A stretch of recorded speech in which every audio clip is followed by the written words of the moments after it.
ঘটক মশাই, এই যে আপনার কাছে এলাম, আমার মেয়েকে এবার কিন্তু পাত্রস্থ করতেই হবে। আমার মেয়ে অত্যন্ত লজ্জাশীলা, কারোর দিকে চোখ তুলে তাকিয়ে কথা পর্যন্ত বলে না।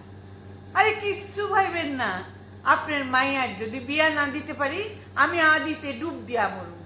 আদি? আদি কি? আরে আদি গঙ্গা। আচ্ছা, তাহলে বিজ্ঞাপন দিচ্ছি না কিন্তু। আরে না না, বিজ্ঞাপনের মধ্যে যাইবেন না। বিজ্ঞাপন যদি ভুল হয় তাহলে যে কি কেলেঙ্কারি হয়।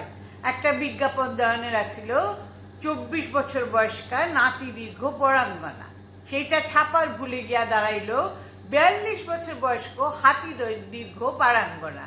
ভাইবা দেখেন কেলেঙ্কারিটা একবার। কে? মালতী চিঠি দিয়েছে আমাকে। দেখি দেখি কি লিখেছে মালতী। সর্বনাশ হয়েছে ঘটক মশাই, সর্বনাশ হয়েছে। মেয়ে লিখেছে, আমি এতদিন অপেক্ষা করলাম, তুমি আমার বিয়ে কিছু করতে পারলে না, এখন আমি ঠোঙাদার সঙ্গে রেজিস্ট্রি অফিসে যাচ্ছি। বাবা, আপনার মাইয়া তো লজ্জাশীলা, মাইয়া তো দেখি খুব খেল দেখাইলো। এ কি ঘটক মশাই, আপনি কোথায় যাচ্ছেন দৌড়ে দৌড়ে?